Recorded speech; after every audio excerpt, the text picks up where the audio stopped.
Since China announced export restrictions, the price of antimony in the US has skyrocketed by nearly 230%, with prices increasing by more than 50%. It's important to note that out of these three metals, antimony is the only one that the US can produce in large quantities. So, the question arises, since the US can produce antimony, why is its price still higher than the other two metals? The reason is simple and straightforward, because the US truly has antimony production lines, and the US Antimony Corporation is the only antimony supplier in North America. Once China banned exports, the US became the sole producer. If they didn't jack up prices, what else could they do? With the rise in raw material prices, it was inevitable that mid to low-end military-industrial companies would follow suit and raise their prices as well. This leads us to an interest chain, from raw materials to design, component manufacturing, assembly, testing, and production. After multiple rounds of markups, the procurement price list from the US Department of Defense, DoD, is bound to show staggering numbers. You could say that the military-industrial complex has been profiting tremendously from this process. So why does the US Department of Defense agree to make these huge purchases? Because the so-called military-industrial complex is not just about private companies, it's a vast network of interests involving the US military, the Department of Defense, arms manufacturers, members of Congress, defense research agencies, think tanks, the media, and more.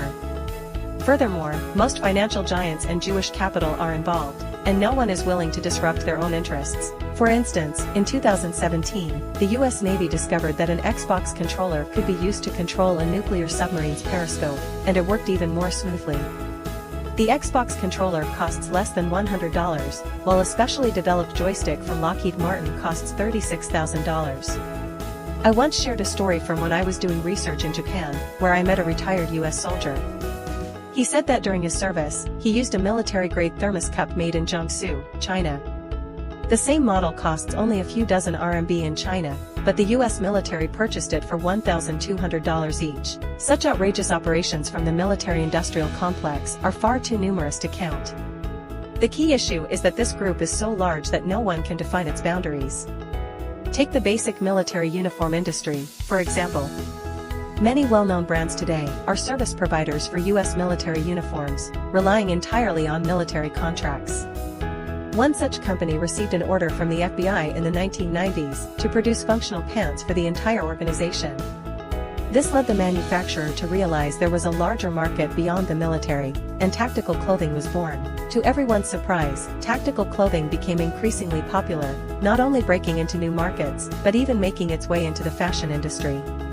The reason is simple. On one hand, tactical clothing retains high-strength materials, meticulous stitching, and functional hardcore designs. Compared to ordinary clothing, it offers more comprehensive functionality, stronger protection, better flexibility, and greater durability. On the other hand, it combines traditional military styles with fashion design, better aligning with modern consumers' perceptions and aesthetics of rugged heroes. This is one of the key reasons tactical clothing has quickly become a global trend. However, the main issue is that tactical clothing not only inherits the hardcore materials and functionality of military uniforms, but also the tradition of being expensive. Domestic military enthusiasts have long struggled with the lack of domestic brands, and have had to pay a premium for US military industrial products. Many enthusiasts, frustrated by the lack of alternatives, have had to settle for cheaper, lower-quality versions made by small workshops. It wasn't until after 2011 that this situation began to improve. In 2011, a tactical clothing brand, Longya, Dragon Fong, was founded in China, with products designed, developed, and manufactured entirely in China. By chance, I met Longya's founder, Jiang Lei. I asked him about the reasons for starting the brand, and he had mentioned this before. He said that at the time, there were many counterfeit products in China, low-priced and low-quality, while high-quality tactical gear from abroad was priced outrageously. Additionally, foreign clothing designs were tailored to Western body types and could not meet the needs of the Chinese market. China desperately needed its own brand.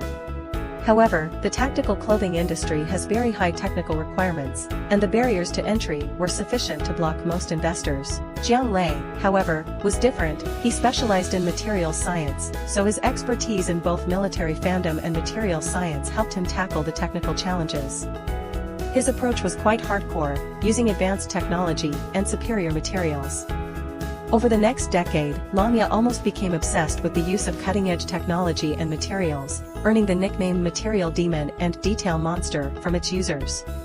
Longye successfully broke the Western monopoly and technological barriers in the tactical clothing industry. In 2015, Longye Tactical made its debut at the IWA Outdoor Classics exhibition in Germany, becoming a representative of Chinese tactical brands. Subsequently, the brand continued to showcase its growing influence on international stages, including the Nuremberg Outdoor and Hunting Exhibition in Germany, the Asia Sports and Fashion Exhibition, and others.